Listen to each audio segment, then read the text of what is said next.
Welcome to the Blackboard Time Machine, where we revisit the educational films once shown in classrooms across America. Today's lesson comes from 1947, when schools often used short films to help students understand social situations and personal confidence. Produced by Coronet Films, Shy Guy tells the story of a teenager learning to overcome shyness and take a more active role in school and everyday life. Let's step back into a classroom of the past and watch this lesson from yesterday.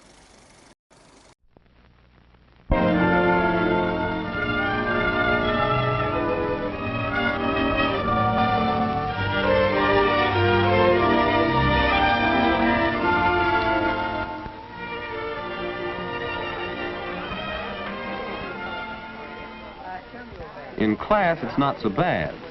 But when school's out and the others go off to enjoy themselves, well, if you're what they call a shy guy, that's when you really feel it. The loneliness of being new in town. You don't know how to make people like you, and you find yourself holding a grudge against them. You're standing on the outside looking in. You might have something to contribute to their conversation, but nobody cares whether you do or not. There's a barrier, and you don't know how to begin breaking it down. You imagine they keep watching the way you look, the way you act. They think you're different.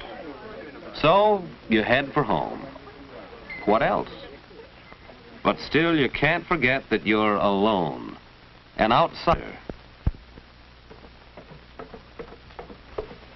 Hello, Phil. How's everything?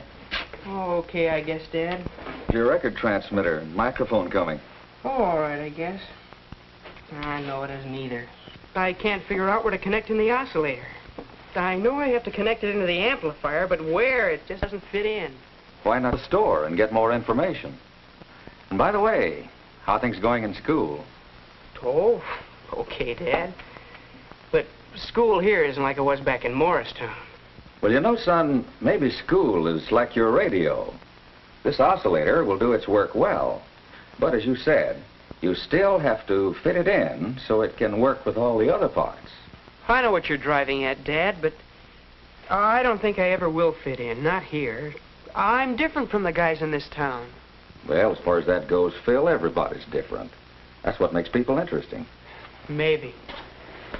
You know, when we moved here this summer, I had quite a time making friends in a new office where everybody else knew each other. What'd you do, Dad? Well, that's beside the point, son. What works for one doesn't necessarily work for another. But I bet the other men didn't look at your clothes all the time. Well, what makes you think they look at your clothes? Oh, because the other fellas wear sweaters or just shirts, not a regular suit like mine. Well, wear a sweater then. But clothes alone won't... Phil, what about the other fellows? What do they do? What do they like? Gosh, Dad, I don't know. I never noticed. Only I know it's not radios. Perhaps that's the reason you don't know. You don't notice what the others are interested in. Why not try to find out? How, Dad? Well, you might try watching, listening.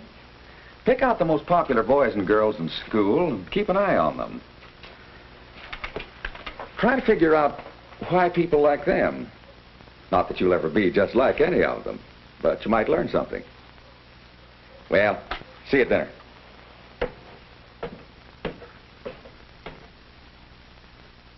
Well, there's an idea. Maybe a good idea. Worth a try, anyway. And tomorrow's not too soon to start.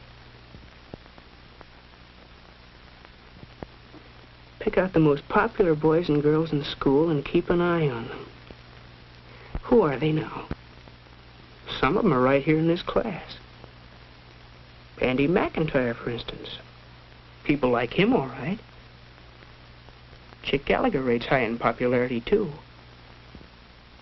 There's Jane Davenport. She's popular with boys and girls. And Jack Gilbert. What's he got that makes people like him so much?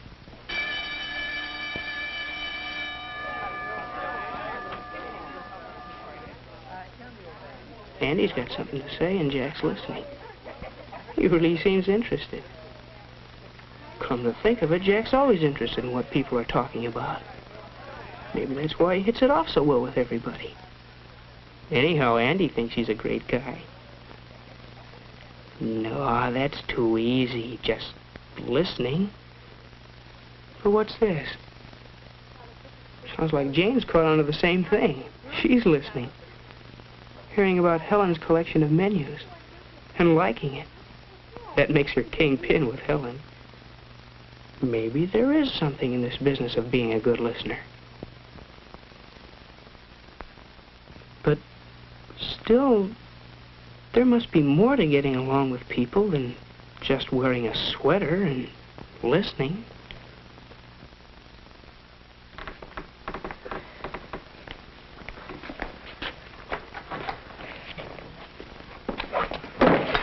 What's the matter, Bob? Handle stuck? Yeah, I can't get it open. Oh, here, let me try. There's a trick to some of these. There. Gee, thanks a lot, Chick. Now, why didn't you think of that? Chick's always doing things for people. And it pays off in friends. Boy, that sure is one tough history assignment we have for Friday. Wish I could find some good outside reading material. I found a swell book that covers everything Miss Carson wants us to know. It's called The Last Days of Monarchism by Henry Darrow. You can get it at the library. I'm sure glad you told me about it. I'll get it this afternoon. Thanks a lot, Bob. It's okay, Chick. You dope. You knew about that book. You could have been the guy that helped a guy. There it is again. Even when you bump into people, they hardly know you're alive.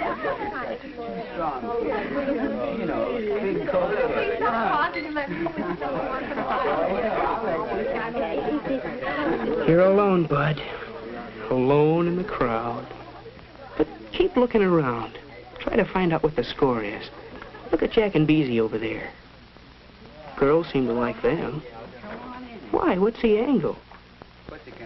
They do act kind of polite. At least they seat the girls and give their orders to the waiter.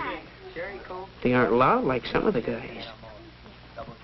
Cherry Coke, Chocolate Coke, Milkshake, and Malted. Double chocolate malted. Right. Okay, I got it. Whoa, jeez. Excuse me, please. I've got the orders for my table. Just helping out during rush hour, Bob. Gee, thanks a lot, Chick. That's swelling. Okay, Bob. Hey, girls. There's Chick being helpful again. I can't quite decide. Why don't you wear that blue and white striped dress with me, Jane? I love the way it's made. Hey, don't tell me you two are still talking clothes. Was this a plot to squelch all males present?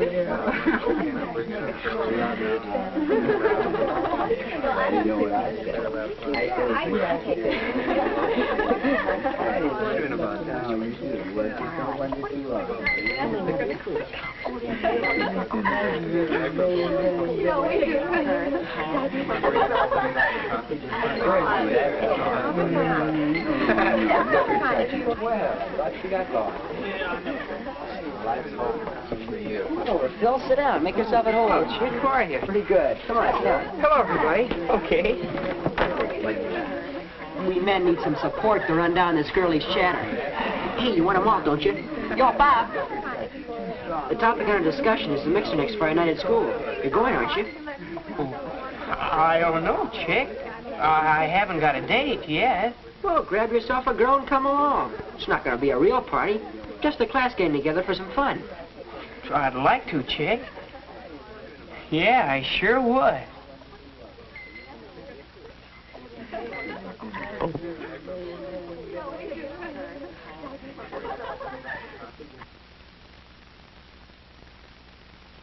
Yeah, sure would be something to take Mary Lou to the mixer. Wonder if she already has a date.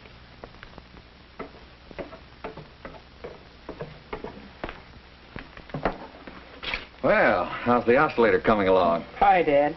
Oh, I haven't quite got it working yet. But, you know that other business we were talking about? Well, I've been following your advice. How about it? Find out anything? Yeah, Dad, I think I did. It looks like people who get along best with other people are, well, the people who think about the other guy. They make a point of listening to what others have to say and watching for ways to do things for them, being polite toward them. Do you suppose it's sort of a case of thinking so much about other people that you don't have much time to yourself? Well, perhaps that's right. Maybe the best way to find out is to try it next chance you get. You know, Dad, there's a mixer Friday night. I wasn't going to go, but in the drugstore the other day, Chick said I ought to come. Good idea, Phil. Well, Dad, there is a girl I'd like to take, Mary Lou Wright. But I'm not sure she'd go with me. Never even talked to her. I'd probably fall all over myself. Besides, she's popular. She's probably got a date by now. Well, it is pretty late to ask a girl. Why don't you just go stag? You needn't worry about doing anything wrong, Phil. You act all right. Just do and say whatever seems most natural. Well, Dad, maybe it will be easier after I've had a chance to talk to her at the mixer. You know what? I kind of think this is going to fit in after all.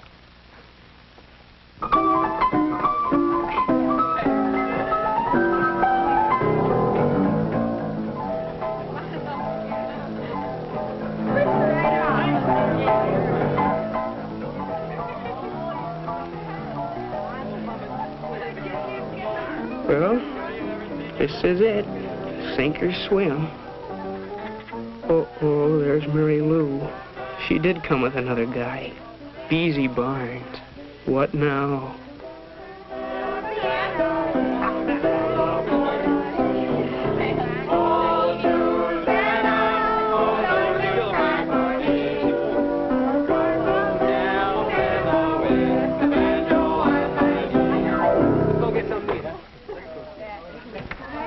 They're breaking up the piano game.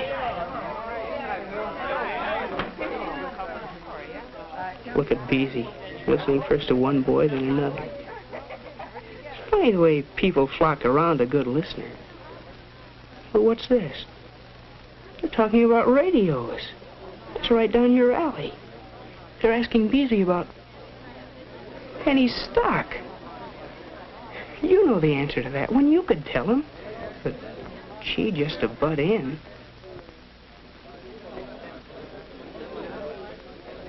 Beezy's still stuck. He really needs help. Help? That's it. An offer of help. That's welcome anywhere. It's not hard to fit yourself into a conversation. A mention of a similar problem in connection with the record player. They're interested in that record player.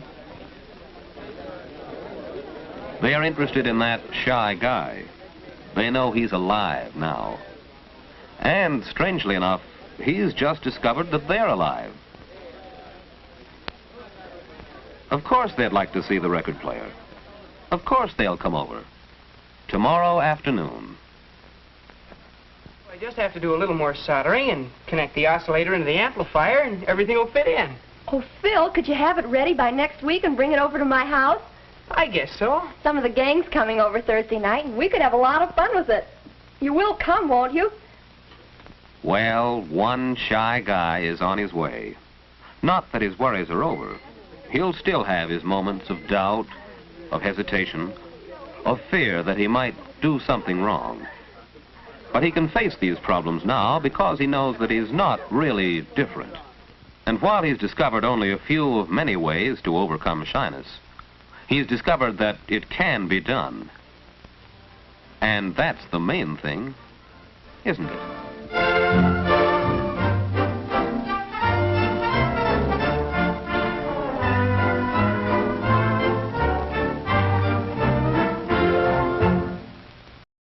That concludes today's lesson from the classroom of yesterday. Thanks for watching the Blackboard Time Machine, where history and education meet on film. If you enjoy these vintage classroom films, please like, subscribe, and join us again as we continue bringing new lessons from the past to the present.